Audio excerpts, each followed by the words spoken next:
नमस्कार बच्चों, बीए तृतीय वर्ष के विद्यार्थियों का मेरी इस कक्षा में स्वागत है।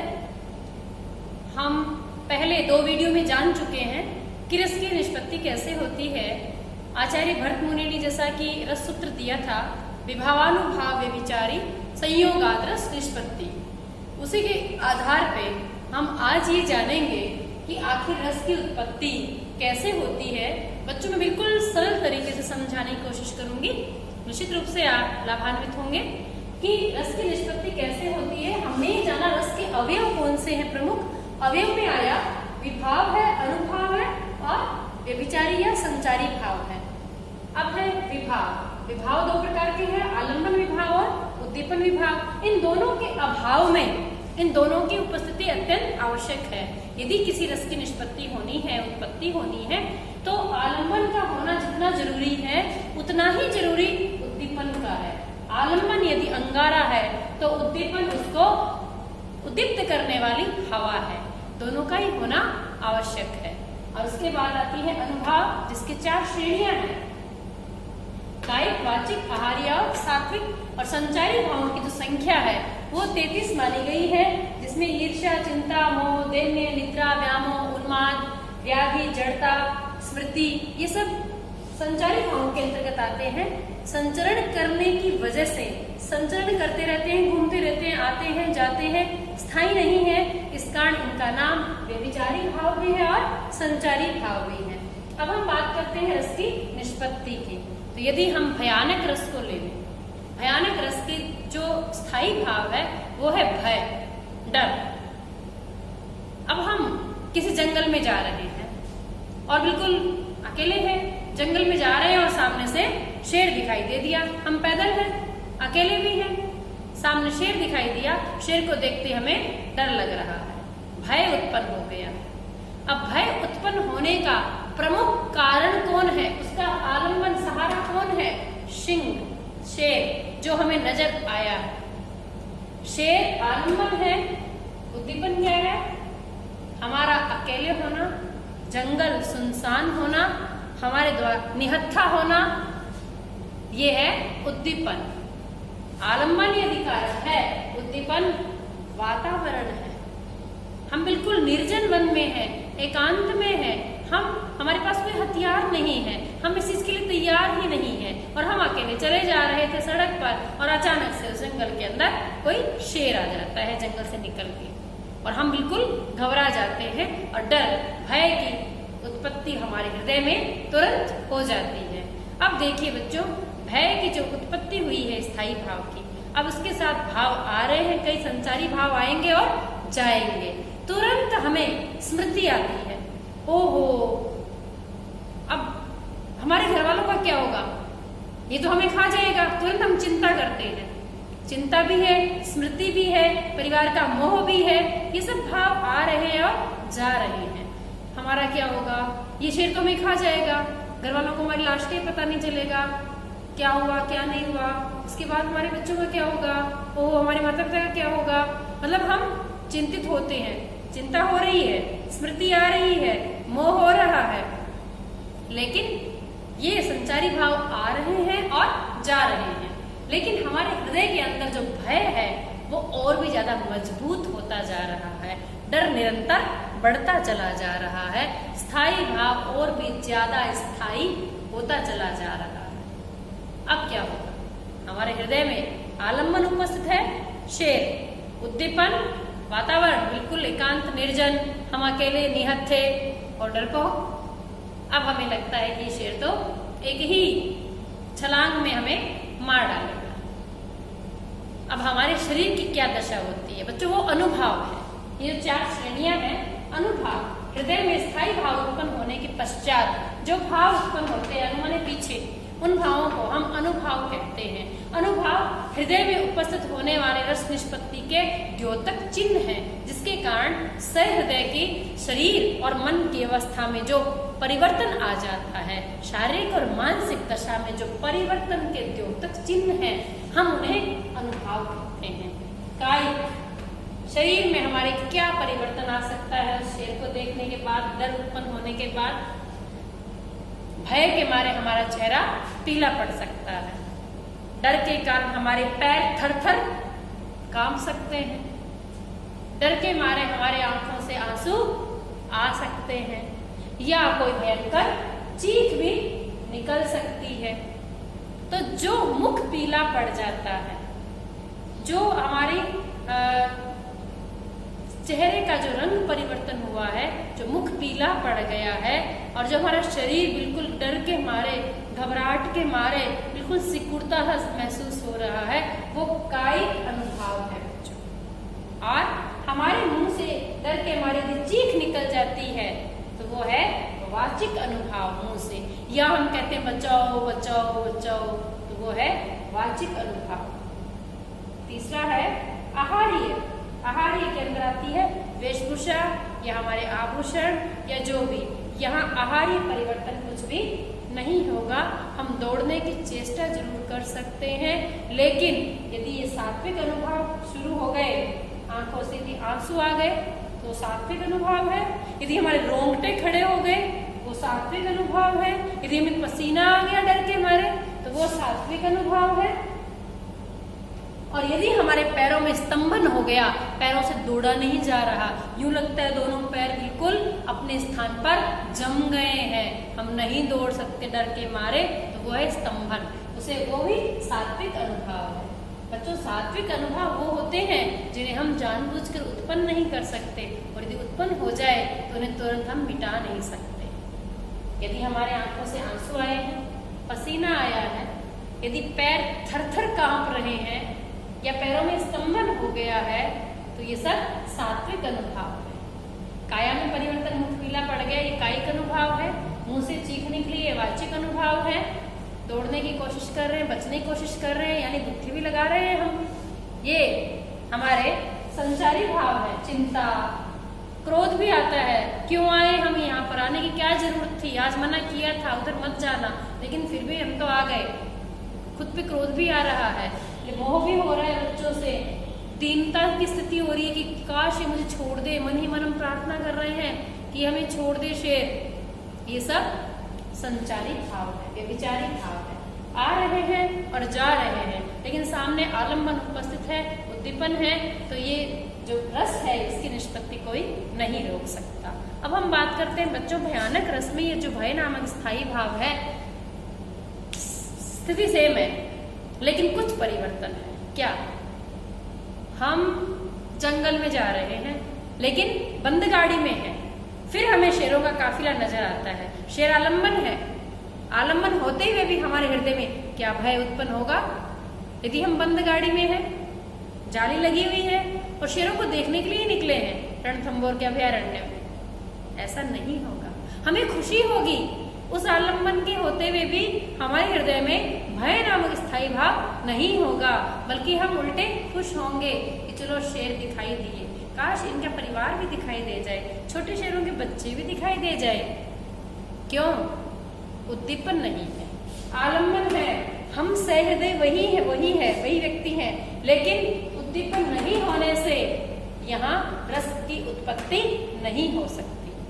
ठीक ऐसे ही यदि हम हवाई जहाज से गुजर रहे हैं ऊपर से और नीचे हमें जंगल का नजारा दिखाई देता है और वहाँ शेरों का काफिला नजर आ रहा है, तो क्या उन शेरों को देखकर हम डर के मारे पीले पड़ जाएंगे, आंसू आएंगे? नहीं। क्यों? आलम्बन तो है वो शेर, हम भी सहृदयी हैं, हमारे हृदय में रस की उत्पत्ति होनी चाहिए, नहीं, कारण उद्दीपन नहीं है। उद्दीपन जब तक नहीं होगा तब तक रस की निष्पत्ति बच्चों नहीं हो सकती। इसी को हम श्रृंगार रस के माध्यम से भी समझने की कोशिश कर सकते हैं। एक बहुत सुंदर कन्या तैयार होकर कहीं एकांत निर्जन में बैठी हुई है किसी लता के नीचे, और उसको एक युवक देखता है और उसके हृदय में तुरंत रति, प्रेम, रति नामक स्थायी भाव उत्पन्न हो जाता है। वह जाकर उस सुंदरी से परिचय करता है, उसके पास बैठता है, दोनों एक दूसरे में रुचि ले रहे हैं, परस्पर प्रेमालाप करने शुरू कर दिया। आपस में अपना परिचय देने के पश्चात एक दूसरे की पसंद को जानकर वो एक दूसरे को पसंद करना शुरू कर देते हैं। बच्चों, यहाँ उस युवक ने उस सुंदरी को देखा और उसके हृदय में रति नामक स्थायी भाव उत्पन्न हुआ। वो युवती क्या है? आलम्बन। और उस युवती का श्रृंगार एकांत लता के पास बैठना उद्दीपन। यदि वही लड़की किसी बस के अंदर बैठी हुई निकल गई है तो ये रति नामक स्थायी भाव उत्पन्न नहीं होगा। अन्यथा वो लड़की तैयार श्रृंगार नहीं कर रखा है, फटे पुराने चिथड़े वस्त्रों में है, बाल उलझे बिखरे पड़े हैं और वो रो रही है, तो युवक को देखकर उसके हृदय में कभी भी रति नामक स्थायी भाव उत्पन्न नहीं होगा। रति नामक स्थायी भाव कब हुआ? स्त्री जो युवती है वो आलंबन है लेकिन उद्दीपन भी है। वो युवावस्था में है, उसने श्रृंगार कर रखे हैं, एकांत और निर्जन में बैठे हैं वो, और एक दूसरे से प्रेम से देख भी रहे हैं। यदि वो लड़की चप्पल उठाएगी उस वक्त दो मार दे तो क्या रति नामक स्थायी भाव उत्पन्न होगा? नहीं। तो आलंबन के साथ उद्दीपन का होना आवश्यक है। वही सुंदरी शमशान घाट में अकेले बैठकर रो रही है, यदि एक युवक उसी को हमउम्र देखता है तो उसके हृदय में रति नामक स्थायी भाव नहीं बच्चों, उसके मन में दया का भाव उत्पन्न होगा, उसके प्रति करुणा का भाव उत्पन्न होगा। वहां रस की निष्पत्ति इसलिए नहीं हो सकती कि आलंबन तो उपस्थित है लेकिन उद्दीपन नहीं, उद्दीपन अलग है। तो ये जो रस की निष्पत्ति है, रस की निष्पत्ति का पता कैसे चलता है? युवक और युवती परस्पर बैठे एकांत में बातचीत कर रहे हैं।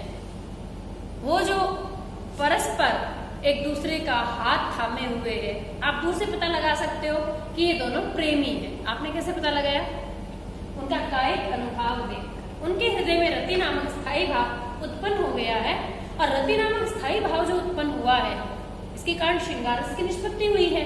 और जो श्रृंगार रस की निष्पत्ति हुई है तो श्रृंगार रस की निष्पत्ति में निश्चित रूप से संचारी भाव का आवागमन होगा। उसमें उनको चिंता होगी, कोई हमें देखना ले, कोई जानकर। उनको अपनी पुरानी चीजों की याद स्मृति भी आ सकती है। उनको ये चिंता भी हो सकती है कि कहीं थोड़ी देर में हम बिछुड़ ना जाए, क्या पता हमें समाज स्वीकार करेगा या नहीं करेगा। यानी बहुत सारी चीजें, बहुत सारे जो विचार हैं वो आ रहे हैं और जा रहे हैं। वो सारे भाव संचारी भाव हैं, लेकिन वो उनके रति नामक स्थायी भाव को, प्रेम को पुष्ट कर रहे हैं और भी मजबूत कर रहे हैं। और वो एक दूसरे का हाथ थामे हुए है, हाथ पकड़े हुए है, किसी गोद में सिर रखा है, तो वो कायिक अनुभाव है। हृदय में प्रेम उत्पन्न हो गया है, रस की निष्पत्ति हो गई है श्रृंगार रस की। तो आप पता लगा सकते हैं कायिक अनुभाव से, वाचिक में एक दूसरे के प्रति परस्पर प्रेम के वचन निकल रहे हैं। आहार्य में उन्होंने बहुत सुंदर कपड़े पहन रखे हैं, सेंट लगा रखा है, स्वयं को सुसज्जित कर रखा है, अच्छे केश विन्यास बना रखे हैं, अर्थात उनके हृदय में रति नामक स्थायी भाव उत्पन्न हो गया है, रस की निष्पत्ति हो गई है। तब हम आहार्य वेशभूषा से पता लगा सकते हैं। चौथा है सात्विक, एक दूसरे को देखकर पलके झुका लेना, रोमांच होना, ये सात्विक अनुभव है। इस प्रकार श्रृंगार रस की निष्पत्ति के अंदर आप देखिए आलंबन भी है, उद्दीपन भी है, और उसके अंदर व्यभिचारी भाव, संचारी भाव भी आ रहे हैं, जा रहे हैं, और इन उसमें रस की निष्पत्ति होने के बाद ये अनुभाव भी नजर आ रहे हैं। दूसरा यदि हम लेवें तो क्रोध नामक स्थायी भाव को ले सकते हैं, जिसमें रौद्र रस की निष्पत्ति होती है।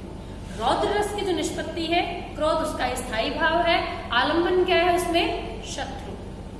किसी व्यक्ति का किसी व्यक्ति के प्रति किसी कारण को लेकर बड़ा भारी शत्रुता का भाव है, उसका दुश्मन है, उस दुश्मन को देखते ही क्रोध आता है। तो वहां दुश्मन कौन है? आलंबन। दुश्मन आलंबन है। दुश्मन टीवी पर नजर आ रहा है, हमारी कोई प्रतिक्रिया नहीं होगी, या दुश्मन अखबार की फोटो में नजर आ रहा है, हमारी विशेष कोई प्रतिक्रिया उसके प्रति नहीं होगी। लेकिन यदि वो आमने सामने नजर आ रहा है, वो हमें ललकार रहा है, तो वो उद्दीपन, वातावरण भी उसके अनुकूल होना जरूरी है, तभी रस की निष्पत्ति होती है। क्रोध नामक स्थायी भाव है हृदय में, लेकिन रौद्र रस की निष्पत्ति तभी होती है जब एक वीर को दूसरा शत्रु ललकारता है और उसकी ललकार के साथ ही वो आमने सामने है। अब वो जो शत्रु है, जो सहृदयी है, वह व्यक्ति उसके हृदय में उसके प्रति जब क्रोध नामक स्थायी भाव के साथ रौद्र रस की निष्पत्ति होती है तो उसके हाथ उठ जाते हैं, मारने को तैयार हो जाता है। चाहे वो हाथों से मारे, चाहे वो लातों से मारे, चाहे वो उसके हाथ में किसी भी प्रकार का कोई अस्त्र या शस्त्र, उसके हाथ में यदि तलवार है तो तलवार चलाएगा, भाला है तो भाला फेंकेगा, धनुष बाण है तो तीर चलाएगा। तो ऐसे में ये कायिक अनुभाव है। कायिक, काया के द्वारा किया जाने वाला कार्य, शरीर के द्वारा किया, शरीर से जो मारपीट कर रहा है वो कायिक है। मुंह से अब गुस्से के अंदर जो वचन झड़ रहे हैं, जो गालियां निकल रही है अपने दुश्मन को लेकर, जो अपशब्द निकल रहे हैं, वो वाचिक अनुभाव है। आहार्य के अंदर उसने उसके वस्त्र फाड़ डाले हैं या खुद की कॉलर ऊपर कर रहा है, तो ये आहार्य अनुभाव है। और सात्विक में होठ फड़कने शुरू हो गए, आंखें लाल हो गई गुस्से के कारण, और शरीर थर-थर कांप रहा है, मुंह एकदम लाल हो गया। तो ये सब क्या है? सात्विक अनुभाव, जो स्वतः उत्पन्न होते हैं और स्वतः ही उनका शमन होता है। हमारा उनके ऊपर कोई प्रतिरोध नहीं चलता है, उन्हें हम सात्विक अनुभाव कहते हैं। तो इस प्रकार दुश्मन के द्वारा ललकारे जाने पर दुश्मन आलंबन हो गया, क्योंकि वो आमने सामने है, युद्ध के मैदान में है, हमारी पहुंच में है और हम हथियारों के साथ है, तो हम ये हो गया उद्दीपन। दुश्मन ललकार रहा है लेकिन हमारे पास कोई हथियार ही नहीं है, हम लड़ने की स्थिति में नहीं है, वहां उद्दीपन नहीं। वातावरण भी उसी के अनुरूप होना जरूरी है, तभी वो उद्दीपन होगा। उद्दीपन होने के बाद संचारी भाव आ रहे हैं, जा रहे, मैं तुझे मार डालूंगा, मैं ये कर दूंगा, तूने ये किया था, तू ये कर ही नहीं सकता, ये सब जो चीजें हैं मन में भाव तो आ रहे हैं कि कल को ये दुश्मन मुझे ना हानि पहुंचा दे, कल को इस दुश्मन ने ये किया था। तो स्मृति, देन्यता, कभी उन्माद, कभी चिंता, कभी ईर्ष्या, ये सब भाव जो है ये आते हैं और जाते हैं, लेकिन इनका काम क्या है? स्थायी भाव को पुष्ट करते हुए जाते हैं, क्रोध को तो निरंतर बढ़ाते हुए चले जाते हैं, और वो क्रोध स्थायी भाव हमारे हृदय में बिल्कुल स्थायी हो जाता है। और रौद्र रस की निष्पत्ति होने के साथ ही कायिक, वाचिक, सात्विक, आहार्य चारों अनुभाव प्रकट हो जाते हैं और रस की निष्पत्ति हो जाती है। ये हो गया हमारा रौद्र रस। यदि हम बात करते हैं वात्सल्य रस की, एक छोटे से बच्चे को देखते हैं, घुंघराले से बाल है, बड़ा प्यारा सा रंग है, बड़ा चंचल बच्चा है, तीखे नैनक्स है। अब वो बच्चा क्या है? उस बच्चे को देखकर हमारे हृदय में एक प्रेम उमड़ रहा है। छोटों के प्रति जो प्रेम उमड़ता है उसे वो वत्सलता के अंतर्गत आता है। वत्सल उसका स्थायी भाव है। उस बच्चे को देखकर हमारे हृदय में वत्सल भाव उत्पन्न हुआ। यहाँ आलम्बन कौन हुआ? वो नन्हा बच्चा, बच्चा आलम्बन है। अब है उद्दीपन, बच्चा अखबार में दिखा, वत्सल भाव नहीं आएगा, रस की निष्पत्ति नहीं होगी। भाव आ सकता है, रस की निष्पत्ति नहीं होगी पूर्णतया। टीवी पर दिखा, भाव आ सकता है, रस की निष्पत्ति नहीं होगी। लेकिन बच्चा बिल्कुल पड़ोस में ही किसी का है या कोई हमारे घर आया है, उसकी गोद में है वो बच्चा, अब उस बच्चे को हम छू सकते हैं, बात कर सकते हैं, देख सकते हैं, और उसके अभिभावक भी हमें उसको देने के लिए तैयार हैं। तो ऐसी स्थिति में उस बच्चे के प्रति जो हमारा स्नेह है वो वात्सल्य भाव है। वत्सल भाव उत्पन्न हुआ उस बच्चे को देखकर, वो पहुंच में है, वो उसको देने को तैयार है, तब ये है उद्दीपन। अखबार टीवी में देखकर रस की निष्पत्ति नहीं हुई, कारण वहां उद्दीपन नहीं है, वातावरण नहीं है। बच्चा हमारी पहुंच में है, बच्चा हमें मिल सकता है, उस माता ने सहज समय बच्चा दे दिया है, बच्चे को हमने गोद में ले लिया, उस बच्चे को गोद में लेकर उस बच्चे को हम उछाल रहे हैं, उसका मनोरंजन करने की कोशिश कर रहे हैं। ये हमारे कायिक अनुभाव है। काया के द्वारा हम उसका चुंबन ले रहे हैं, हम उसको सहला रहे हैं, उसके घुंघराले बालों को छेड़ रहे हैं, ये है कायिक अनुभाव। और हमारे मुख से जो वचन झड़ रहे हैं उस बच्चे के प्रति, ओ बड़ा प्यारा है, ओ बड़ी प्यारी बिटिया, नन्नू गुल्लू मुन्नू, तो ये जो वचन झड़ रहे हैं ये है वाचिक अनुभाव। हमारे हृदय में वात्सल्य रस की निष्पत्ति हो गई है। इस भाव, इस चीज के जो द्योतक चिन्ह है वही तो अनुभाव है। अब बात है संचारी भावों की। संचारी भाव आ रहे हैं और जा रहे हैं। क्या आ रहा है हृदय में? प्रेम तो हम उस बच्चे को कर रहे हैं, तुरंत मन में चिंता सी हो रही है, बच्चे को उछाल तो रहे गिर ना जाए, अरे ये बच्चा के रोने ना लग जाए, बच्चा के डर ना जाए, कहीं इसकी माँ इसको जल्दी ना ले जाए। कई प्रकार के जो भाव आ रहे हैं और जा रहे हैं, लेकिन उस बच्चे के प्रति उस प्रेम को, उस स्नेह को और भी स्थायी करते जा रहे हैं। इसलिए यहाँ वात्सल्य रस की निष्पत्ति हो रही है। और निष्पत्ति का पता कैसे चल रहा है? हमारे कायिक, हमारे वाचिक, हमारे आहार्य, कभी हम उसका कुर्ता ठीक कर रहे हैं, कभी हम उसके उसके जबला ठीक कर रहे हैं, कभी गले में पहना हुआ कंठुला ठीक कर रहे हैं, कभी उसके कड़े छेड़ रहे हैं। ये आहार्य अनुभाव है और उस बच्चे को देखकर अत्यंत हृदय में प्रेम उमड़ रहा है हमारे हृदय में, और हमें रोमांच हो रहा है। ये सात्विक अनुभाव। तो ये जो रस की निष्पत्ति होती है, रस की जो उत्पत्ति होती है वो इस प्रकार होती है। एक आलंबन विभाव का होना जरूरी है, फिर उद्दीपन का होना जरूरी है, संचारी भाव आते हैं और जाते हैं, और उसके पश्चात अनुभाव उत्पन्न होते हैं, और ये अनुभाव ही ये बताते हैं कि रस की निष्पत्ति हो चुकी है। उस बच्चे को खिलाते हुए, उछालते हुए, प्यार करते हुए देखकर कोई भी जान सकता है कि वात्सल्य रस की निष्पत्ति हो गई है। गुस्से में, क्रोध में झगड़ते हुए हर एक कोई व्यक्ति जान सकता है कि यहाँ रौद्र रस की निष्पत्ति हो चुकी है। किसी महिला को हाथ में झाड़ू लेकर किसी पड़ोसन से झगड़ा करते हुए, गुस्सा करते हुए, आंखें लाल करके गालियां बकते हुए आप देखोगे तो आपको तुरंत पता चल जाएगा कि इसके हृदय में भयंकर क्रोध है और रौद्र रस की निष्पत्ति हो गई है। आपने कैसे पता लगाया? हाथ में झाड़ू को देखकर, मुंह से झड़ती हुई गालियों को सुनकर, उसके चेहरे के हाव भावों को, क्रोध को, लाल आंखों को देखकर आपने पता लगाया। ये क्या है? ये अनुभाव है। अनुभाव, पीछे प्रकट होने वाले भाव। और जो संचारी भाव है वो भी उसके आ रहे हैं, जा रहे हैं। डर उसको भी लग रहा है कि पड़ोसन के वापस हमला ना कर दे। उसको पीछे की बातें भी याद आ रही है, उसको भी कह रही तूने ये किया था, तूने वो किया था, तूने उस दिन कचरा यहाँ डाला था, तूने वहां डाला था, पता नहीं किस किस चीज को लेकर वो झगड़ा कर रही है। लेकिन आप उसका पता लगा सकते हैं कि रौद्र रस की निष्पत्ति है। ऐसे ही तैयार होके जा रही है कुछ बच्चियां, आप बिल्कुल अंदाजा लगा सकते हैं कि ये शादी में जा रही है, खुद को पूरा तैयार करके सेंट वेंट लगा के, अच्छे कपड़े, अच्छे केस विन्यास। दूसरी तरफ कुछ महिलाएं जा रही है जिन्होंने बिल्कुल पुराने से कपड़े पहन रखे हैं, फीके रंग के कपड़े पहन रखे हैं और कुछ शॉल सा ओढ़ रखा है और बड़ी मायूस सा चेहरा लेकर वो जा रही है। आप बिल्कुल अंदाजा लगा सकते हैं कि ये निश्चित रूप से शोकग्रस्त है। कोई व्यक्ति बैठा है, चेहरा उतरा हुआ है, आंखों से आंसू बह रहे हैं। आप निसंदेह पता कर सकते हैं कि इसके हृदय में शोक नामक स्थायी भाव की निष्पत्ति है, करुण रस की निष्पत्ति है। करुण रस की निष्पत्ति हो चुकी है। द्योतक चिन्ह क्या है? आंसू।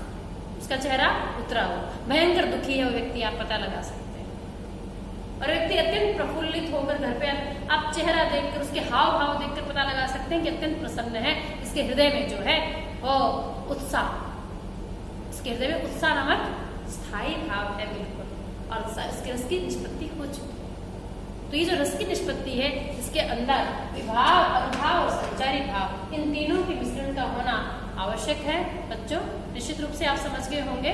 आज इतना ही, धन्यवाद।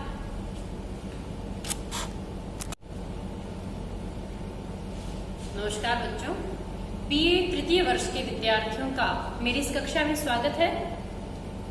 हम पहले 2 वीडियो में जान चुके हैं कि रस की निष्पत्ति कैसे होती है। आचार्य भरत मुनि ने जैसा कि रस सूत्र दिया था, विभावानुभाव व्यभिचारी संयोगाद रस निष्पत्ति, उसी के आधार पे हम आज ये जानेंगे कि आखिर रस की उत्पत्ति कैसे होती है। बच्चों, मैं बिल्कुल सरल तरीके से समझाने की कोशिश करूंगी। निश्चित रूप से आप लाभान्वित होंगे कि रस की निष्पत्ति कैसे होती है। हमने ये जाना रस के अवयव कौन से हैं। प्रमुख अवयव में आया विभाव है, अनुभाव है और व्यभिचारी या संचारी भाव है। अब है विभाव। विभाव 2 प्रकार के हैं, आलंबन विभाव और उद्दीपन विभाव। इन दोनों के अभाव में इन दोनों की उपस्थिति अत्यंत आवश्यक है। यदि किसी रस की निष्पत्ति होनी है, उत्पत्ति होनी है, तो आलंबन का होना जितना जरूरी है उतना ही जरूरी उद्दीपन का है। आलंबन यदि अंगारा है तो उद्दीपन उसको उद्दीप्त करने वाली हवा है। दोनों का ही होना आवश्यक है। और उसके बाद आती है अनुभाव, जिसके 4 श्रेणियां हैं। कायिक, वाचिक, आहार्य और सात्विक। और संचारी भावों की जो संख्या है वो 33 मानी गई है, जिसमें ईर्ष्या, चिंता, मोह, दैन्य, निद्रा, व्यामोह, उन्माद, व्याधि, जड़ता, स्मृति, ये सब संचारी भावों के अंतर्गत आते हैं। संचरण करने की वजह से संचरण करते रहते हैं, घूमते रहते हैं, आते हैं, जाते हैं, स्थायी नहीं है। इस कारण इनका नाम व्यभिचारी भाव भी है और संचारी भाव भी है। अब हम बात करते हैं रस की निष्पत्ति की। तो यदि हम भयानक रस को ले लें, भयानक रस की जो स्थायी भाव है वो है भय, डर। अब हम किसी जंगल में जा रहे हैं और बिल्कुल अकेले हैं, जंगल में जा रहे हैं और सामने से शेर दिखाई दे दिया, हम पैदल हैं, अकेले भी हैं, सामने शेर दिखाई दिया, शेर को देखते हमें डर लग रहा है, भय उत्पन्न हो गया। अब भय उत्पन्न होने का प्रमुख कारण कौन है, उसका आलम्बन सहारा कौन है? सिंह, शेर जो हमें नजर आया। शेर आलम्बन है, उद्दीपन क्या है? हमारा अकेले होना, जंगल सुनसान होना, हमारे द्वारा निहत्था होना, ये है उद्दीपन। आलम्बन यदि कारण है, उद्दीपन वातावरण है। हम बिल्कुल निर्जन वन में हैं, एकांत में हैं, हमारे पास कोई हथियार नहीं है, हम इस चीज के लिए तैयार ही नहीं है, और हम अकेले चले जा रहे थे सड़क पर और अचानक से उस जंगल के अंदर कोई शेर आ जाता है जंगल से निकल के, और हम बिल्कुल घबरा जाते हैं और डर, भय की उत्पत्ति हमारे हृदय में तुरंत हो जाती है। अब देखिए बच्चों, भय की जो उत्पत्ति हुई है स्थायी भाव की, अब उसके साथ भाव आ रहे हैं, कई संचारी भाव आएंगे और जाएंगे, तुरंत हमें स्मृति आती है, ओहो अब हमारे घर वालों का क्या होगा, ये तो हमें खा जाएगा, तुरंत हम चिंता करते हैं। चिंता भी है, स्मृति भी है, परिवार का मोह भी है, ये सब भाव आ रहे हैं और जा रहे हैं। हमारा क्या होगा, ये शेर तो हमें खा जाएगा, घर वालों को हमारी लाश का ही पता नहीं चलेगा, क्या हुआ क्या नहीं हुआ, उसके बाद हमारे बच्चों का क्या होगा, ओह हमारे माता पिता का क्या होगा, मतलब हम चिंतित होते हैं, चिंता हो रही है, स्मृति आ रही है, मोह हो रहा है, लेकिन ये संचारी भाव आ रहे हैं और जा रहे हैं। लेकिन हमारे हृदय के अंदर जो भय है वो और भी ज्यादा मजबूत होता जा रहा है, डर निरंतर बढ़ता चला जा रहा है, स्थायी भाव और भी ज्यादा स्थायी होता चला जा रहा है। अब क्या होगा, हमारे हृदय में आलम्बन उपस्थित है, शेर, उद्दीपन, वातावरण बिल्कुल एकांत निर्जन, हम अकेले निहत्थे और डरपोक। अब हमें लगता है कि शेर तो एक ही छलांग में हमें मार डालेगा। अब हमारे शरीर की क्या दशा होती है बच्चों, वो अनुभव है। ये जो 4 श्रेणियां हैं, अनुभव, हृदय में स्थायी भाव उत्पन्न होने के पश्चात जो भाव उत्पन्न होते हैं अनुमाने पीछे, उन भावों को हम अनुभाव कहते हैं। अनुभाव हृदय में उपस्थित होने वाले रस निष्पत्ति के द्योतक चिन्ह हैं, जिसके कारण सहृदय की शरीर और मन की अवस्था में जो परिवर्तन आ जाता है, शारीरिक और मानसिक दशा में जो परिवर्तन के द्योतक चिन्ह हैं, हम उन्हें अनुभाव कहते हैं। कायिक शरीर में हमारे क्या परिवर्तन आ सकता है, शेर को देखने के बाद, डर उत्पन्न होने के बाद, भय के मारे हमारा चेहरा पीला पड़ सकता है, डर के कारण हमारे पैर थर-थर कांप सकते हैं, डर के मारे हमारे आंखों से आंसू आ सकते हैं, या कोई भयंकर चीख भी निकल सकती है। तो जो मुख पीला पड़ जाता है, जो हमारी चेहरे का जो रंग परिवर्तन हुआ है, जो मुख पीला पड़ गया है, और जो हमारा शरीर बिल्कुल डर के मारे, घबराहट के मारे बिल्कुल सिकुड़ता महसूस हो रहा है, वो कायिक अनुभाव है बच्चों। और हमारे मुंह से डर के मारे यदि चीख निकल जाती है तो वो है वाचिक अनुभाव मुंह से, या हम कहते हैं बचाओ बचाओ बचाओ, तो वो है वाचिक अनुभाव। तीसरा है आहार्य। आहार्य के अंदर आती है वेशभूषा या हमारे आभूषण या जो भी, यहाँ आहार्य परिवर्तन कुछ भी नहीं होगा।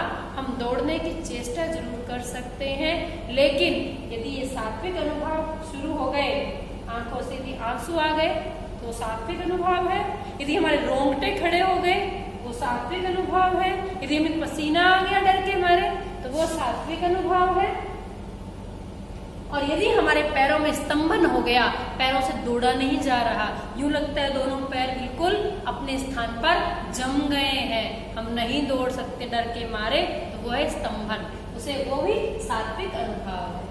बच्चों, सात्विक अनुभव वो होते हैं जिन्हें हम जानबूझकर उत्पन्न नहीं कर सकते, और यदि उत्पन्न हो जाए तो उन्हें तुरंत हम मिटा नहीं सकते। यदि हमारे आंखों से आंसू आए हैं, पसीना आया है, यदि पैर थर-थर कांप रहे हैं या पैरों में स्तंभन हो गया है, तो ये सब सात्विक अनुभव है। काया में परिवर्तन, मुख पीला पड़ गया, ये कायिक अनुभव है। मुंह से चीख निकली, ये वाचिक अनुभव है। तोड़ने की कोशिश कर रहे हैं, बचने की कोशिश कर रहे हैं, यानी बुद्धि भी लगा रहे हैं हम। ये हमारे संचारी भाव है। चिंता, क्रोध भी आता है, क्यों आए हम यहाँ पर, आने की क्या जरूरत थी, आज मना किया था उधर मत जाना, लेकिन फिर भी हम तो आ गए। खुद पे क्रोध भी आ रहा है, मोह भी हो रहा है बच्चों से, दीनता की स्थिति हो रही है कि काश ये मुझे छोड़ दे, मन ही मन हम प्रार्थना कर रहे हैं कि हमें छोड़ दे शेर। ये सब संचारी भाव है, व्यभिचारी भाव है।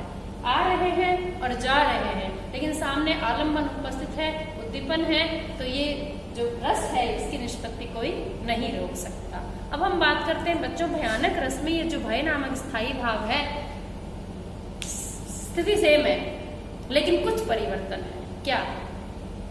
हम जंगल में जा रहे हैं लेकिन बंद गाड़ी में है, फिर हमें शेरों का काफिला नजर आता है, शेर आलम्बन है। आलम्बन होते हुए भी हमारे हृदय में क्या भय उत्पन्न होगा? यदि हम बंद गाड़ी में हैं, जाली लगी हुई है और शेरों को देखने के लिए निकले हैं रणथंभौर के अभयारण्य में, ऐसा नहीं होगा। हमें खुशी होगी उस आलम्बन के होते हुए भी हमारे हृदय में भय नामक स्थायी भाव नहीं होगा, बल्कि हम उल्टे खुश होंगे कि चलो शेर दिखाई दिए, काश इनका परिवार भी दिखाई दे जाए, छोटे शेरों के बच्चे भी दिखाई दे जाए। क्यों? उद्दीपन नहीं है, आलम्बन है, हम सहृदय वही व्यक्ति है, लेकिन उद्दीपन नहीं होने से यहाँ रस की उत्पत्ति नहीं हो सकती। ठीक ऐसे ही यदि हम हवाई जहाज से गुजर रहे हैं ऊपर से और नीचे हमें जंगल का नजारा दिखाई देता है और वहां शेरों का काफिला नजर आ रहा है, तो क्या उन शेरों को देखकर हम डर के मारे पीले पड़ जाएंगे, आंसू आएंगे? नहीं। क्यों? आलम्बन तो है वो शेर, हम भी सहृदयी हैं, हमारे हृदय में रस की उत्पत्ति होनी चाहिए, नहीं, कारण उद्दीपन नहीं है। तो उद्दीपन जब तक नहीं होगा तब तक रस की निष्पत्ति बच्चों नहीं हो सकती। इसी को हम श्रृंगार रस के माध्यम से भी समझने की कोशिश कर सकते हैं। एक बहुत सुंदर कन्या तैयार होकर कहीं एकांत निर्जन में बैठी हुई है किसी लता के नीचे, और उसको एक युवक देखता है और उसके हृदय में तुरंत रति, प्रेम, रति नामक स्थायी भाव उत्पन्न हो जाता है। वह जाकर उस सुंदरी से परिचय करता है, उसके पास बैठता है, दोनों एक दूसरे में रुचि ले रहे हैं, परस्पर प्रेमालाप करने शुरू कर दिया। आपस में अपना परिचय देने के पश्चात एक दूसरे की पसंद को जानकर वो एक दूसरे को पसंद करना शुरू कर देते हैं। बच्चों, यहाँ उस युवक ने उस सुंदरी को देखा और उसके हृदय में रति नामक स्थायी भाव उत्पन्न हुआ। वो युवती क्या है? आलम्बन। और उस युवती का श्रृंगार, एकांत लता के पास बैठना, उद्दीपन। यदि वही लड़की किसी बस के अंदर बैठी हुई निकल गई है तो ये रति नामक स्थायी भाव उत्पन्न नहीं होगा। अन्यथा वो लड़की तैयार श्रृंगार नहीं कर रखा है, फटे पुराने चिथड़े वस्त्रों में है, बाल उलझे बिखरे पड़े हैं और वो रो रही है, तो युवक को देखकर उसके हृदय में कभी भी रति नामक स्थायी भाव उत्पन्न नहीं होगा। रति नामक स्थायी भाव कब हुआ? स्त्री जो युवती है वो आलम्बन है, लेकिन उद्दीपन भी है। वो युवावस्था में है, उसने श्रृंगार कर रखे हैं, एकांत और निर्जन में बैठे हैं वो, और एक दूसरे से प्रेम से देख भी रहे हैं। यदि वो लड़की चप्पल उठाएगी उस वक्त दो मार दे तो क्या रति नामक स्थायी भाव उत्पन्न होगा? नहीं। तो आलम्बन के साथ उद्दीपन का होना आवश्यक है। वही सुंदरी शमशान घाट में अकेले बैठकर रो रही है, यदि एक युवक उसी को हम उम्र देखता है तो उसके हृदय में रति नामक स्थायी भाव नहीं बच्चों, उसके मन में दया का भाव उत्पन्न होगा, उसके प्रति करुणा का भाव उत्पन्न होगा। वहां रस की निष्पत्ति इसलिए नहीं हो सकती कि आलम्बन तो उपस्थित है लेकिन उद्दीपन नहीं, उद्दीपन अलग है। तो ये जो रस की निष्पत्ति है, रस की निष्पत्ति का पता कैसे चलता है? युवक और युवती परस्पर बैठे एकांत में बातचीत कर रहे हैं।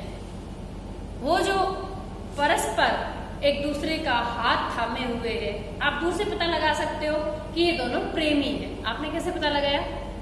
उनका कायिक अनुभाव देख उनके हृदय में रति नामक स्थायी भाव उत्पन्न हो गया है, और रति नामक स्थायी भाव जो उत्पन्न हुआ है इसके कारण श्रृंगार रस की निष्पत्ति हुई है, और जो श्रृंगार रस की निष्पत्ति हुई है उस श्रृंगार रस की निष्पत्ति में निश्चित रूप से संचारी भाव का आवागमन होगा। उसमें उनको चिंता होगी, कोई हमें देखना ले, कोई जानकार, उनको अपनी पुरानी चीजों की याद स्मृति भी आ सकती है, उनको ये चिंता भी हो सकती है कि कहीं थोड़ी देर में हम बिछुड़ ना जाए, क्या पता हमें समाज स्वीकार करेगा या नहीं करेगा। यानी बहुत सारी चीजें, बहुत सारे जो विचार हैं वो आ रहे हैं और जा रहे हैं। वो सारे भाव संचारी भाव हैं, लेकिन वो उनके रति नामक स्थायी भाव को, प्रेम को पुष्ट कर रहे हैं और भी मजबूत कर रहे हैं। और वो एक दूसरे का हाथ थामे हुए है, हाथ पकड़े हुए है, किसी गोद में सिर रखा है, तो वो कायिक अनुभाव है। हृदय में प्रेम उत्पन्न हो गया है, रस की निष्पत्ति हो गई श्रृंगार रस की, तो आप पता लगा सकते हैं कायिक अनुभाव से। वाचिक में एक दूसरे के प्रति परस्पर प्रेम के वचन निकल रहे हैं। आहार्य में उन्होंने बहुत सुंदर कपड़े पहन रखे हैं, सेंट लगा रखा है, स्वयं को सुसज्जित कर रखा है, अच्छे केश विन्यास बना रखे हैं, अर्थात उनके हृदय में रति नामक स्थायी भाव उत्पन्न हो गया है, रस की निष्पत्ति हो गई है। तब हम आहार्य वेशभूषा से पता लगा सकते हैं। चौथा है सात्विक, एक दूसरे को देखकर पलके झुका लेना, रोमांच होना, ये सात्विक अनुभव है। इस प्रकार श्रृंगार रस की निष्पत्ति के अंदर आप देखिए आलंबन भी है, उद्दीपन भी है, और उसके अंदर व्यभिचारी भाव, संचारी भाव भी आ रहे हैं, जा रहे हैं, और इन उसमें रस की निष्पत्ति होने के बाद ये अनुभाव भी नजर आ रहे हैं। दूसरा यदि हम लेवें तो क्रोध नामक स्थायी भाव को ले सकते हैं, जिसमें रौद्र रस की निष्पत्ति होती है। रौद्र रस की जो निष्पत्ति है, क्रोध उसका स्थायी भाव है। आलंबन क्या है उसमें? शत्रु, किसी व्यक्ति का किसी व्यक्ति के प्रति किसी कारण को लेकर बड़ा भारी शत्रुता का भाव है, उसका दुश्मन है, उस दुश्मन को देखते ही क्रोध आता है। तो वहां दुश्मन कौन है? आलंबन। दुश्मन आलंबन है। दुश्मन टीवी पे नजर आ रहा है, हमारी कोई प्रतिक्रिया नहीं हो, या दुश्मन अखबार की फोटो में नजर आ रहा है, हमारी विशेष कोई प्रतिक्रिया उसके प्रति नहीं होगी। लेकिन यदि वो आमने सामने नजर आ रहा है, वो हमें ललकार रहा है, तो वो उद्दीपन, वातावरण भी उसके अनुकूल होना जरूरी है, तभी रस की निष्पत्ति होती है। क्रोध नामक स्थायी भाव है हृदय में, लेकिन रौद्र रस की निष्पत्ति तभी होती है जब एक वीर को दूसरा शत्रु ललकारता है, और उसकी ललकार के साथ ही वो आमने सामने है। अब वो जो शत्रु है, जो सहृदयी है, वो व्यक्ति उसके हृदय में उसके प्रति जब क्रोध नामक स्थायी भाव के साथ रौद्र रस की निष्पत्ति होती है, तो उसके हाथ उठ जाते हैं, मारने को तैयार हो जाता है, चाहे वो हाथों से मारे, चाहे वो लातों से मारे, चाहे वो उसके हाथ में किसी भी प्रकार का कोई अस्त्र या शस्त्र हो। उसके हाथ में यदि तलवार है तो तलवार चलाएगा, भाला है तो भाला फेंकेगा, धनुष बाण है तो तीर चलाएगा। तो ऐसे में ये कायिक अनुभाव, कायिक, काया के द्वारा किया जाने वाला कार्य, शरीर के द्वारा किया, शरीर से जो मारपीट कर रहा है वो कायिक है। मुंह से अब गुस्से के अंदर जो वचन झड़ रहे हैं, जो गालियां निकल रही है अपने दुश्मन को लेकर, जो अपशब्द निकल रहे हैं, वो वाचिक अनुभाव है। आहार्य के अंदर उसने उसके वस्त्र फाड़ डाले हैं या खुद की कॉलर ऊपर कर रहा है, तो ये आहार्य अनुभाव है। और सात्विक में होठ फड़कने शुरू हो गए, आंखें लाल हो गई गुस्से के कारण, और शरीर थर थर कांप रहा है, मुंह एकदम लाल हो गया। तो ये सब क्या है? सात्विक अनुभाव, जो स्वतः उत्पन्न होते हैं और स्वतः ही उनका शमन होता है। हमारा उनके ऊपर कोई प्रतिरोध नहीं चलता है, उन्हें हम सात्विक अनुभाव कहते हैं। तो इस प्रकार दुश्मन के द्वारा ललकारे जाने पर दुश्मन आलंबन हो गया, क्योंकि वो आमने सामने है, युद्ध के मैदान में है, हमारी पहुंच में है, और हम हथियारों के साथ है, तो हम ये हो गया उद्दीपन। दुश्मन ललकार रहा है, लेकिन हमारे पास कोई हथियार ही नहीं है, हम लड़ने की स्थिति में नहीं है, तो वहां उद्दीपन नहीं। वातावरण भी उसी के अनुरूप होना जरूरी है, तभी वो उद्दीपन होगा। उद्दीपन होने के बाद संचारी भाव आ रहे हैं, जा रहे हैं, मैं तुझे मार डालूंगा, मैं ये कर दूंगा, तूने ये किया था, तू ये कर ही नहीं सकता। ये सब जो चीजें हैं, मन में भाव तो आ रहे हैं कि कल को ये दुश्मन मुझे ना हानि पहुंचा दे, कल को इस दुश्मन ने ये किया था। तो स्मृति, दैन्यता, कभी उन्माद, कभी चिंता, कभी ईर्ष्या, ये सब भाव जो है ये आते हैं और जाते हैं, लेकिन इनका काम क्या है? स्थायी भाव को पुष्ट करते हुए जाते हैं। क्रोध को तो निरंतर बढ़ाते हुए चले जाते हैं। और वो क्रोध स्थायी भाव हमारे हृदय में बिल्कुल स्थायी हो जाता है और रौद्र रस की निष्पत्ति होने के साथ ही कायिक, वाचिक, सात्विक, आहार्य चारों अनुभाव प्रकट हो जाते हैं और रस की निष्पत्ति हो जाती है। ये हो गया हमारा रौद्र रस। यदि हम बात करते हैं वात्सल्य रस की, एक छोटे से बच्चे को देखते हैं, घुंघराले से बाल है, बड़ा प्यारा सा रंग है, बड़ा चंचल बच्चा है, तीखे नैनक्स है। अब वो बच्चा क्या है, उस बच्चे को देखकर हमारे हृदय में एक प्रेम उमड़ रहा है। छोटों के प्रति जो प्रेम उमड़ता है उसे वो वत्सलता के अंतर्गत आता है। वत्सल उसका स्थायी भाव है। उस बच्चे को देखकर हमारे हृदय में वत्सल भाव उत्पन्न हुआ। यहाँ आलम्बन कौन हुआ? वो नन्हा बच्चा। बच्चा आलम्बन है। अब है उद्दीपन। बच्चा अखबार में दिखा, वत्सल भाव नहीं आएगा, रस की निष्पत्ति नहीं होगी। भाव आ सकता है, रस की निष्पत्ति नहीं होगी पूर्णतया। टीवी पर दिखा, भाव आ सकता है, रस की निष्पत्ति नहीं होगी। लेकिन बच्चा बिल्कुल पड़ोस में ही किसी का है या कोई हमारे घर आया है, उसकी गोद में है वो बच्चा। अब उस बच्चे को हम छू सकते हैं, बात कर सकते हैं, देख सकते हैं और उसके अभिभावक भी हमें उसको देने के लिए तैयार हैं। तो ऐसी स्थिति में उस बच्चे के प्रति जो हमारा स्नेह है वो वात्सल्य भाव है। वत्सल भाव उत्पन्न हुआ उस बच्चे को देखकर, वो पहुंच में है, वो उसको देने को तैयार है, तब ये है उद्दीपन। अखबार टीवी में देखकर रस की निष्पत्ति नहीं हुई, कारण वहां उद्दीपन नहीं है, वातावरण नहीं है। बच्चा हमारी पहुंच में है, बच्चा हमें मिल सकता है, उस माता ने सहज हमें बच्चा दे दिया है, बच्चे को हमने गोद में ले लिया। उस बच्चे को गोद में लेकर उस बच्चे को हम उछाल रहे हैं, उसका मनोरंजन करने की कोशिश कर रहे हैं। ये हमारे कायिक अनुभव है। काया के द्वारा हम उसका चुम्बन ले रहे हैं, हम उसको सहला रहे हैं, उसके घुंघराले बालों को छेड़ रहे हैं। ये है कायिक अनुभव। और हमारे मुख से जो वचन झड़ रहे हैं उस बच्चे के प्रति, ओ बड़ा प्यारा है, ओ बड़ी प्यारी बिटिया, नन्नू गुल्लू मुन्नू, तो ये जो वचन झड़ रहे हैं ये है वाचिक अनुभव। हमारे हृदय में वात्सल्य रस की निष्पत्ति हो गई है। इस भाव, इस चीज के जो द्योतक चिन्ह है वही तो अनुभव है। अब बात है संचारी भावों की। संचारी भाव आ रहे हैं और जा रहे हैं। क्या आ रहा है हृदय में? प्रेम तो हम उस बच्चे को कर रहे हैं, तुरंत मन में चिंता सी हो रही है, बच्चे को उछाल तो रहे हैं, गिर ना जाए, अरे ये बच्चा कहीं रोने ना लग जाए, बच्चा कहीं डर ना जाए, कहीं इसकी माँ इसको जल्दी ना ले जाए। कई प्रकार के जो भाव आ रहे हैं और जा रहे हैं, लेकिन उस बच्चे के प्रति उस प्रेम को, उस स्नेह को और भी स्थायी करते जा रहे हैं। इसलिए यहाँ वात्सल्य रस की निष्पत्ति हो रही है। और निष्पत्ति का पता कैसे चल रहा है? हमारे कायिक, हमारे वाचिक, हमारे आहार्य, कभी हम उसका कुर्ता ठीक कर रहे हैं, कभी हम उसके झबला ठीक कर रहे हैं, कभी गले में पहना हुआ कंठुला ठीक कर रहे हैं, कभी उसके कड़े छेड़ रहे हैं। ये आहार्य अनुभव है। और उस बच्चे को देखकर अत्यंत हृदय में प्रेम उमड़ रहा है हमारे हृदय में और हमें रोमांच हो रहा है। ये सात्विक अनुभव। तो ये जो रस की निष्पत्ति होती है, रस की जो उत्पत्ति होती है वो इस प्रकार होती है। एक आलंबन विभाव का होना जरूरी है, फिर उद्दीपन का होना जरूरी है, संचारी भाव आते हैं और जाते हैं और उसके पश्चात अनुभाव उत्पन्न होते हैं और ये अनुभाव ही ये बताते हैं कि रस की निष्पत्ति हो चुकी है। उस बच्चे को खिलाते हुए, उछालते हुए, प्यार करते हुए देखकर कोई भी जान सकता है कि वात्सल्य रस की निष्पत्ति हो गई है।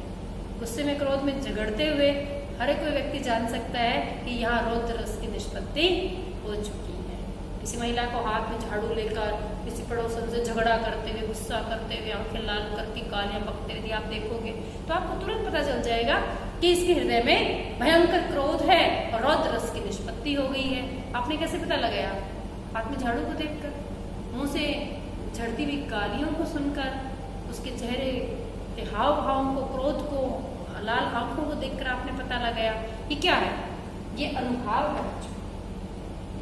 अनुभव, पीछे प्रकट होने वाले भाव। और जो संचारी भाव है वो भी उसके आ रहे हैं, जा रहे हैं। डर उसको भी लग रहा है कि पड़ोसन के वापस हमला ना कर दे। उसको पीछे की बातें भी याद आ रही है, उसको भी कह रही तूने ये किया था, तूने वो किया था, तूने उस दिन कचरा यहाँ डाला था, तूने वहां डाला था, पता नहीं किस किस चीज को लेकर झगड़ा कर रही है। लेकिन आप उसका पता लगा सकते हैं कि रौद्र रस की निष्पत्ति है। ऐसे ही तैयार होके जा रही है कुछ बच्चियां, आप बिल्कुल अंदाजा लगा सकते हैं कि ये शादी में जा रही है। खुद को पूरा तैयार करके, सेंट वेंट लगा के, अच्छे कपड़े, अच्छे केस विन्यास, दूसरी तरफ कुछ महिलाएं जा रही है जिन्होंने बिल्कुल पुराने से कपड़े पहन रखे हैं, फीके रंग के कपड़े पहन रखे हैं और कुछ शॉल सा ओढ़ रखा है और बड़ी मायूस सा चेहरा लेकर वो जा रही है। आप बिल्कुल अंदाजा लगा सकते हैं कि ये निश्चित रूप से शोकग्रस्त है। वो व्यक्ति बैठा है, चेहरा उतरा हुआ है, आंखों से आंसू बह रहे हैं। आप निसंदेह पता कर सकते हैं कि इसके हृदय में शोक नामक स्थायी भाव की निष्पत्ति है, करुण रस की निष्पत्ति है। करुण रस की निष्पत्ति हो चुकी है। द्योतक चिन्ह क्या है? आंसू। उसका चेहरा उतरा हुआ, भयंकर दुखी है वो व्यक्ति, आप पता लगा सकते हैं। और व्यक्ति अत्यंत प्रफुल्लित होकर घर पे आप चेहरा देखकर, उसके हाव भाव देखकर पता लगा सकते हैं कि अत्यंत प्रसन्न है। इसके हृदय में जो है वो उत्साह, इसके हृदय में उत्साह नामक स्थायी भाव है बिल्कुल, और इसके रस की निष्पत्ति हो चुकी है। तो ये जो रस की निष्पत्ति है, इसके अंदर विभाव, अनुभाव और संचारी भाव, इन तीनों के मिश्रण का होना आवश्यक है। बच्चों, निश्चित रूप से आप समझ गए होंगे। आज इतना ही, धन्यवाद।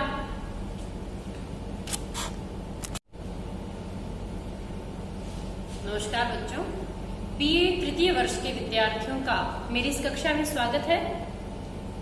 हम पहले 2 वीडियो में जान चुके हैं कि रस की निष्पत्ति कैसे होती है। आचार्य भरत मुनि ने जैसा कि रस सूत्र दिया था, विभावानुभाव व्यभिचारी संयोगात रस निष्पत्ति, उसी के आधार पे हम आज ये जानेंगे कि आखिर रस की उत्पत्ति कैसे होती है। बच्चों, मैं बिल्कुल सरल तरीके से समझाने की कोशिश करूंगी। निश्चित रूप से आप लाभान्वित होंगे कि रस की निष्पत्ति कैसे होती है। हमने ये जाना रस के अवयव कौन से हैं। प्रमुख अवयव में आया विभाव है, अनुभाव है और व्यभिचारी या संचारी भाव है। अब है विभाव। विभाव 2 प्रकार के हैं, आलंबन विभाव और उद्दीपन विभाव। इन दोनों के अभाव में इन दोनों की उपस्थिति अत्यंत आवश्यक है।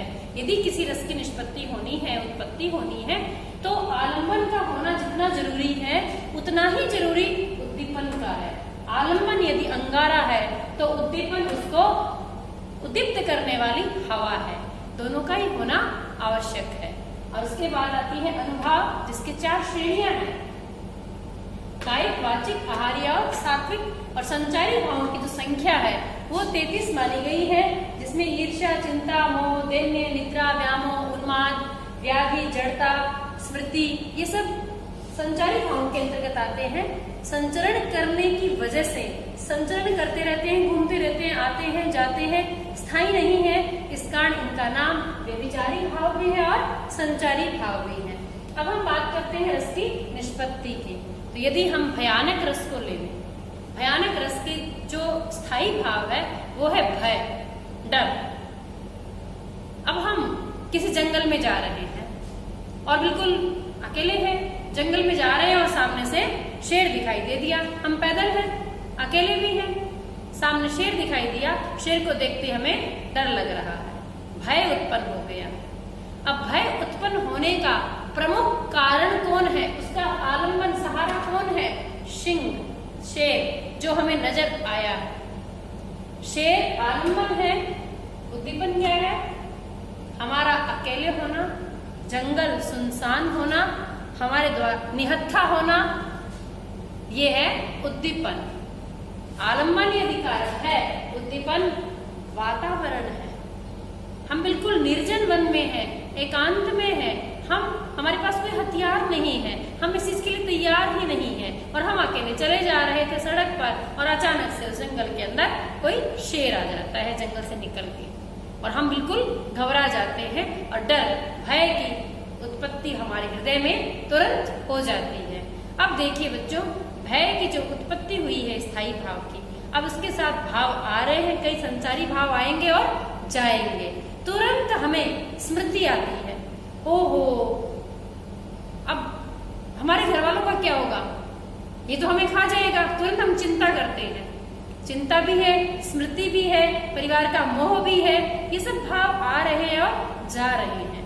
हमारा क्या होगा, ये शेर तो हमें खा जाएगा, घर वालों को हमारी लाश का पता नहीं चलेगा, क्या हुआ क्या नहीं हुआ, इसके बाद हमारे बच्चों का क्या होगा, ओह हमारे माता पिता का क्या होगा।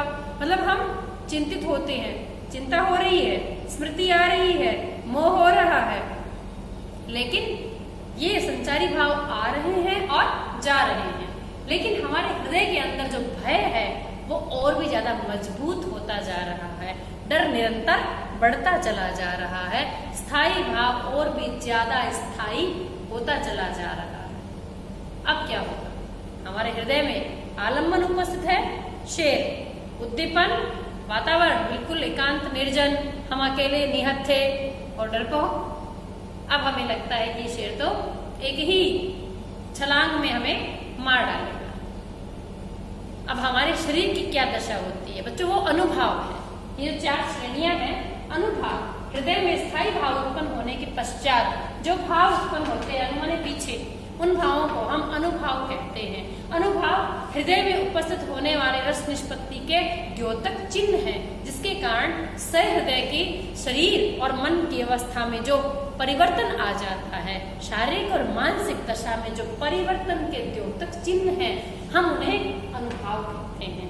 कायिक, शरीर में हमारे क्या परिवर्तन आ सकता है? उस शेर को देखने के बाद, डर उत्पन्न होने के बाद, भय के मारे हमारा चेहरा पीला पड़ सकता है, डर के कारण हमारे पैर थर-थर कांप सकते हैं, डर के मारे हमारे आंखों से आंसू आ सकते हैं, या कोई भयंकर चीख भी निकल सकती है।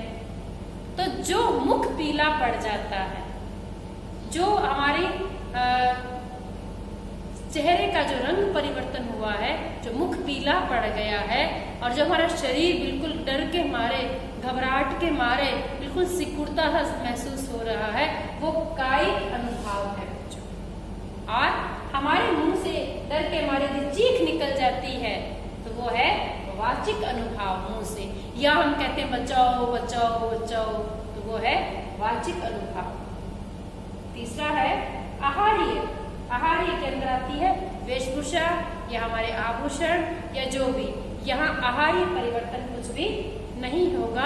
हम दौड़ने की चेष्टा जरूर कर सकते हैं, लेकिन यदि ये सात्विक अनुभव शुरू हो गए, आंखों से यदि आंसू आ गए तो सात्विक अनुभव है, यदि हमारे रोंगटे खड़े हो गए वो सात्विक अनुभव है, यदि हमें पसीना आ गया डर के मारे तो वो सात्विक अनुभव है, और यदि हमारे पैरों में स्तंभन हो गया, पैरों से दौड़ा नहीं जा रहा, यूं लगता है दोनों पैर बिल्कुल अपने स्थान पर जम गए हैं, हम नहीं दौड़ सकते डर के मारे, तो वो है स्तंभन, उसे वो भी सात्विक अनुभव है। बच्चों, सात्विक अनुभव वो होते हैं जिन्हें हम जानबूझकर उत्पन्न नहीं कर सकते, और यदि उत्पन्न हो जाए तो उन्हें तुरंत हम मिटा नहीं सकते। यदि हमारे आंखों से आंसू आए हैं, पसीना आया है, यदि पैर थर-थर कांप रहे हैं या पैरों में स्तंभन हो गया है, तो ये सब सात्विक अनुभव है। काया में परिवर्तन, मुख पीला पड़ गया, ये कायिक अनुभव है। मुंह से चीख निकली, ये वाचिक अनुभव है। दौड़ने की कोशिश कर रहे हैं, बचने की कोशिश कर रहे हैं, यानी बुद्धि भी लगा रहे हैं हम, ये हमारे संचारी भाव है। चिंता, क्रोध भी आता है, क्यों आए हम यहाँ पर, आने की क्या जरूरत थी, आज मना किया था उधर मत जाना, लेकिन फिर भी हम तो आ गए। खुद पे क्रोध भी आ रहा है, मोह भी हो रहा है बच्चों से, दीनता की स्थिति हो रही है कि काश ये मुझे छोड़ दे, मन ही मन हम प्रार्थना कर रहे हैं कि हमें छोड़ दे शेर। ये सब संचारी भाव है, व्यभिचारी भाव है, आ रहे हैं और जा रहे हैं, लेकिन सामने आलम्बन उपस्थित है, उद्दीपन है, तो ये जो रस है इसकी निष्पत्ति कोई नहीं रोक सकता। अब हम बात करते हैं बच्चों भयानक रस में, ये जो भय नामक स्थायी भाव है, स्थिति सेम है लेकिन कुछ परिवर्तन है। क्या? हम जंगल में जा रहे हैं लेकिन बंद गाड़ी में है, फिर हमें शेरों का काफिला नजर आता है, शेर आलम्बन है, आलम्बन होते हुए भी हमारे हृदय में क्या भय उत्पन्न होगा? यदि हम बंद गाड़ी में हैं, जाली लगी हुई है और शेरों को देखने के लिए निकले हैं रणथंभौर के अभयारण्य में, ऐसा नहीं होगा। हमें खुशी होगी उस आलम्बन के होते हुए भी हमारे हृदय में भय नामक स्थायी भाव नहीं होगा, बल्कि हम उल्टे खुश होंगे कि चलो शेर दिखाई दिए, काश इनका परिवार भी दिखाई दे जाए, छोटे शेरों के बच्चे भी दिखाई दे जाए। क्यों? उद्दीपन नहीं है, आलम्बन है, हम सहृदय वही व्यक्ति है, लेकिन उद्दीपन नहीं होने से यहाँ रस की उत्पत्ति नहीं हो सकती। ठीक ऐसे ही यदि हम हवाई जहाज से गुजर रहे हैं ऊपर से और नीचे हमें जंगल का नजारा दिखाई देता है और वहाँ शेरों का काफिला नजर आ रहा है, तो क्या उन शेरों को देखकर हम डर के मारे पीले पड़ जाएंगे? आंसू आएंगे? नहीं। क्यों? आलम्बन तो है वो क्षेत्र, हम भी सहृदयी हैं, हमारे हृदय में रस की उत्पत्ति होनी चाहिए, नहीं, कारण उद्दीपन नहीं है। उद्दीपन जब तक नहीं होगा तब तक रस की निष्पत्ति बच्चों नहीं हो सकती। इसी को हम श्रृंगार रस के माध्यम से भी समझने की कोशिश कर सकते हैं। एक बहुत सुंदर कन्या तैयार होकर कहीं एकांत निर्जन में बैठी हुई है किसी लता के नीचे, और उसको एक युवक देखता है और उसके हृदय में तुरंत रति, प्रेम, रति नामक स्थायी भाव उत्पन्न हो जाता है। वह जाकर उस सुंदरी से परिचय करता है, उसके पास बैठता है, दोनों एक दूसरे में रुचि ले रहे हैं, परस्पर प्रेमालाप करने शुरू कर दिया। आपस में अपना परिचय देने के पश्चात एक दूसरे की पसंद को जानकर वो एक दूसरे को पसंद करना शुरू कर देते हैं। बच्चों, यहाँ उस युवक ने उस सुंदरी को देखा और उसके हृदय में रति नामक स्थायी भाव उत्पन्न हुआ। वो युवती क्या है? आलम्बन। और उस युवती का श्रृंगार, एकांत, लता के पास बैठना, उद्दीपन। यदि वही लड़की किसी बस के अंदर बैठी हुई निकल गई है तो ये रति नामक स्थायी भाव उत्पन्न नहीं होगा। अन्यथा वो लड़की तैयार श्रृंगार नहीं कर रखा है, फटे पुराने चिथड़े वस्त्रों में है, बाल उलझे बिखरे पड़े हैं और वो रो रही है, तो युवक को देखकर उसके हृदय में कभी भी रति नामक स्थायी भाव उत्पन्न नहीं होगा। रति नामक स्थायी भाव कब हुआ? स्त्री जो युवती है वो आलम्बन है, लेकिन उद्दीपन भी है। वो युवावस्था में है, उसने श्रृंगार कर रखे हैं, एकांत और निर्जन में बैठे हैं वो, और एक दूसरे से प्रेम से देख भी रहे हैं। यदि वो लड़की चप्पल उठाएगी उस वक्त दो मार दे तो क्या रति नामक स्थायी भाव उत्पन्न होगा? नहीं। तो आलम्बन के साथ उद्दीपन का होना आवश्यक है। वही सुंदरी शमशान घाट में अकेले बैठकर रो रही है, यदि एक युवक उसी को हम उम्र देखता है तो उसके हृदय में रति नामक स्थायी भाव नहीं बच्चों, उसके मन में दया का भाव उत्पन्न होगा, उसके प्रति करुणा का भाव उत्पन्न होगा। वहां रस की निष्पत्ति इसलिए नहीं हो सकती कि आलम्बन तो उपस्थित है लेकिन उद्दीपन नहीं, उद्दीपन अलग है। तो ये जो रस की निष्पत्ति है, रस की निष्पत्ति का पता कैसे चलता है? युवक और युवती परस्पर बैठे एकांत में बातचीत कर रहे हैं। वो जो परस्पर एक दूसरे का हाथ थामे हुए है, आप दूर से पता लगा सकते हो कि ये दोनों प्रेमी हैं। आपने कैसे पता लगाया? उनका कायिक अनुभाव देख उनके हृदय में रति नामक स्थायी भाव उत्पन्न हो गया है, और रति नामक स्थायी भाव जो उत्पन्न हुआ है इसके कारण श्रृंगार रस की निष्पत्ति हुई है। और जो श्रृंगार रस की निष्पत्ति हुई है तो श्रृंगार रस की निष्पत्ति में निश्चित रूप से संचारी भाव का आवागमन होगा। उसमें उनको चिंता होगी, कोई हमें देखना ले, कोई जानता, उनको अपनी पुरानी चीजों की याद स्मृति भी आ सकती है, उनको ये चिंता भी हो सकती है कि कहीं थोड़ी देर में हम बिछुड़ ना जाए, क्या पता हमें समाज स्वीकार करेगा या नहीं करेगा। यानी बहुत सारी चीजें, बहुत सारे जो विचार हैं वो आ रहे हैं और जा रहे हैं। वो सारे भाव संचारी भाव हैं, लेकिन वो उनके रति नामक स्थायी भाव को, प्रेम को पुष्ट कर रहे हैं और भी मजबूत कर रहे हैं। और वो एक दूसरे का हाथ थामे हुए है, हाथ पकड़े हुए है, किसी गोद में सिर रखा है, तो वो कायिक अनुभाव है। हृदय में प्रेम उत्पन्न हो गया है, रस की निष्पत्ति हो गई श्रृंगार रस की, तो आप पता लगा सकते हैं कायिक अनुभाव से। वाचिक में एक दूसरे के प्रति परस्पर प्रेम के वचन निकल रहे हैं। आहार्य में उन्होंने बहुत सुंदर कपड़े पहन रखे हैं, सेंट लगा रखा है, स्वयं को सुसज्जित कर रखा है, अच्छे केश विन्यास बना रखे हैं, अर्थात उनके हृदय में रति नामक स्थायी भाव उत्पन्न हो गया है, रस की निष्पत्ति हो गई है। तब हम आहार्य वेशभूषा से पता लगा सकते हैं। चौथा है सात्विक, एक दूसरे को देखकर पलके झुका लेना, रोमांच होना, ये सात्विक अनुभव है। इस प्रकार श्रृंगार रस की निष्पत्ति के अंदर आप देखिए आलम्बन भी है, उद्दीपन भी है, और उसके अंदर व्यभिचारी भाव, संचारी भाव भी आ रहे हैं, जा रहे हैं, और इन उसमें रस की निष्पत्ति होने के बाद ये अनुभाव भी नजर आ रहे हैं। दूसरा यदि हम लेवें तो क्रोध नामक स्थायी भाव को ले सकते हैं, जिसमें रौद्र रस की निष्पत्ति होती है। रौद्र रस की जो निष्पत्ति है, क्रोध उसका स्थायी भाव है। आलम्बन क्या है उसमें? शत्रु, किसी व्यक्ति का किसी व्यक्ति के प्रति किसी कारण को लेकर बड़ा भारी शत्रुता का भाव है, उसका दुश्मन है, उस दुश्मन को देखते ही क्रोध आता है। तो वहां दुश्मन कौन है? आलम्बन। दुश्मन आलम्बन है। दुश्मन टीवी पर नजर आ रहा है, हमारी कोई प्रतिक्रिया नहीं होगी, या दुश्मन अखबार के फोटो में नजर आ रहा है, हमारी विशेष कोई प्रतिक्रिया उसके प्रति नहीं होगी। लेकिन यदि वो आमने सामने नजर आ रहा है, वो हमें ललकार रहा है, तो वो उद्दीपन, वातावरण भी उसके अनुकूल होना जरूरी है, तभी रस की निष्पत्ति होती है। क्रोध नामक स्थायी भाव है हृदय में, लेकिन रौद्र रस की निष्पत्ति तभी होती है जब एक वीर को दूसरा शत्रु ललकारता है और उसकी ललकार के साथ ही वो आमने सामने है। अब वो जो शत्रु है, जो सहृदयी है, वह व्यक्ति उसके हृदय में उसके प्रति जब क्रोध नामक स्थायी भाव के साथ रौद्र रस की निष्पत्ति होती है, तो उसके हाथ उठ जाते हैं, मारने को तैयार हो जाता है, चाहे वो हाथों से मारे, चाहे वो लातों से मारे, चाहे वो उसके हाथ में किसी भी प्रकार का कोई अस्त्र या शस्त्र हो। उसके हाथ में यदि तलवार है तो तलवार चलाएगा, भाला है तो भाला फेंकेगा, धनुष बाण है तो तीर चलाएगा।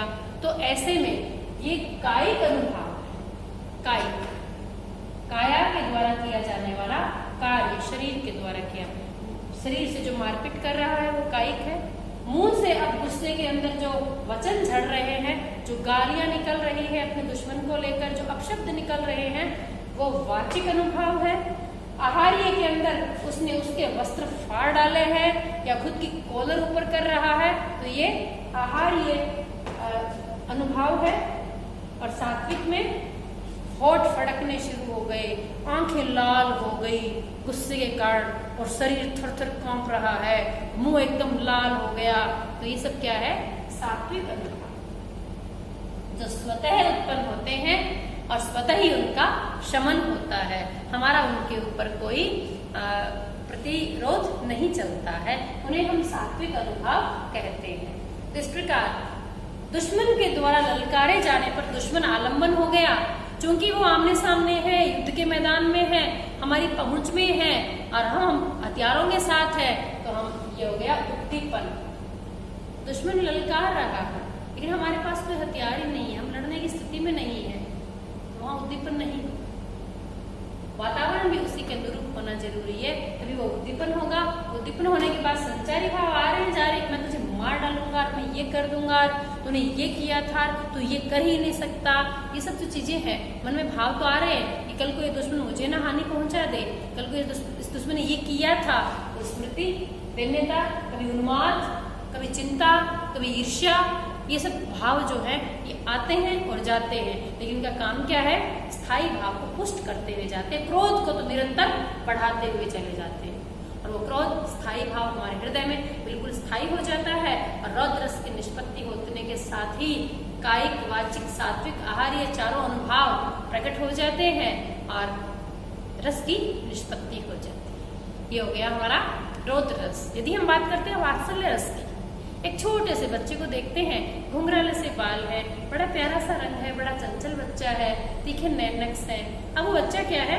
उस बच्चे को देखकर हमारे हृदय में एक प्रेम उमड़ रहा है। छोटों के प्रति जो प्रेम उमड़ता है उसे वो वत्सलता के अंतर्गत आता है। वत्सल उसका स्थायी भाव है।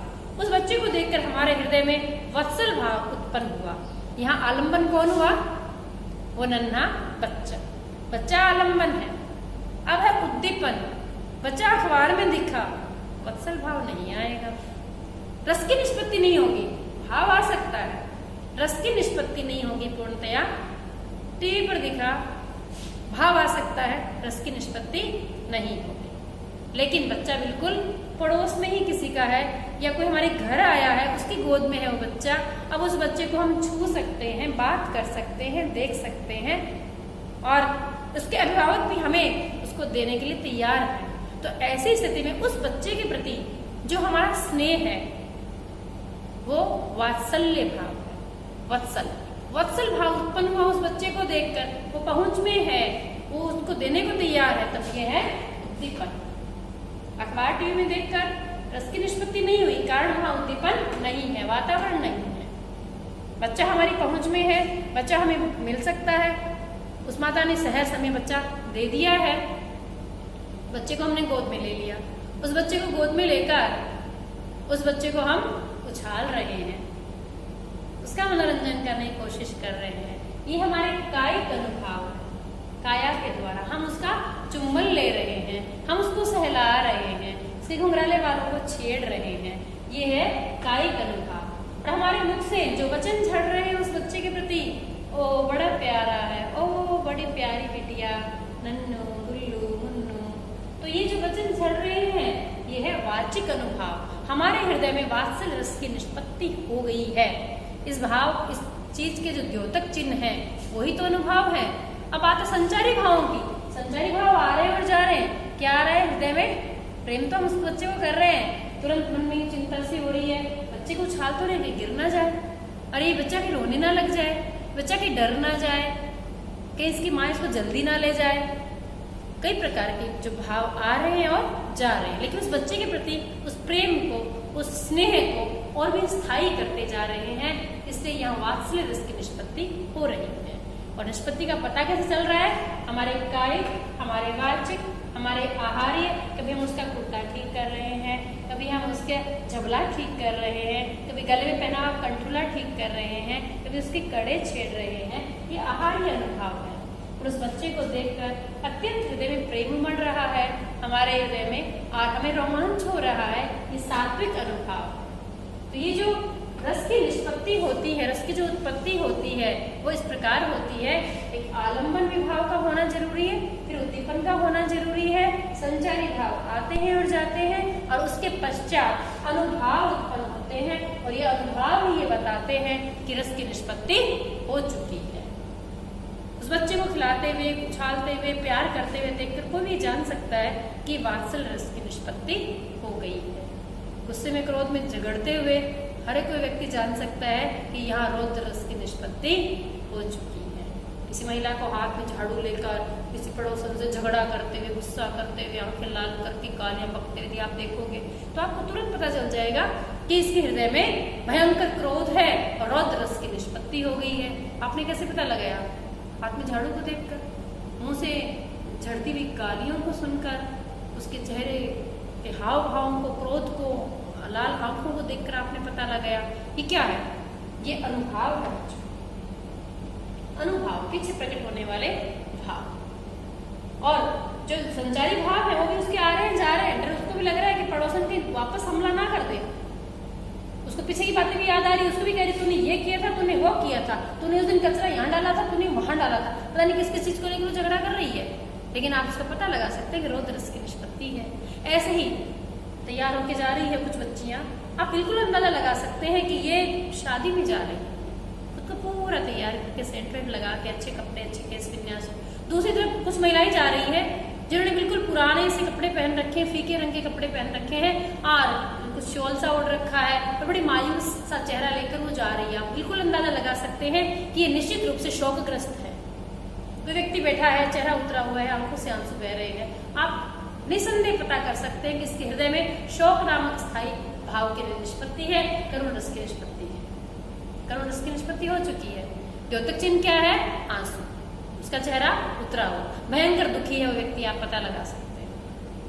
और व्यक्ति अत्यंत प्रफुल्लित होकर घर पे, आप चेहरा देखकर, उसके हाव भाव देखकर पता लगा सकते हैं कि अत्यंत प्रसन्न है। इसके हृदय में जो है वो उत्साह, इसके हृदय में उत्साह नामक स्थायी भाव है बिल्कुल, और इसके रस की निष्पत्ति हो चुकी है। तो ये जो रस की निष्पत्ति है, इसके अंदर विभाव, अनुभाव और संचारी भाव, इन तीनों के मिश्रण का होना आवश्यक है। बच्चों, निश्चित रूप से आप समझ गए होंगे। आज इतना ही, धन्यवाद।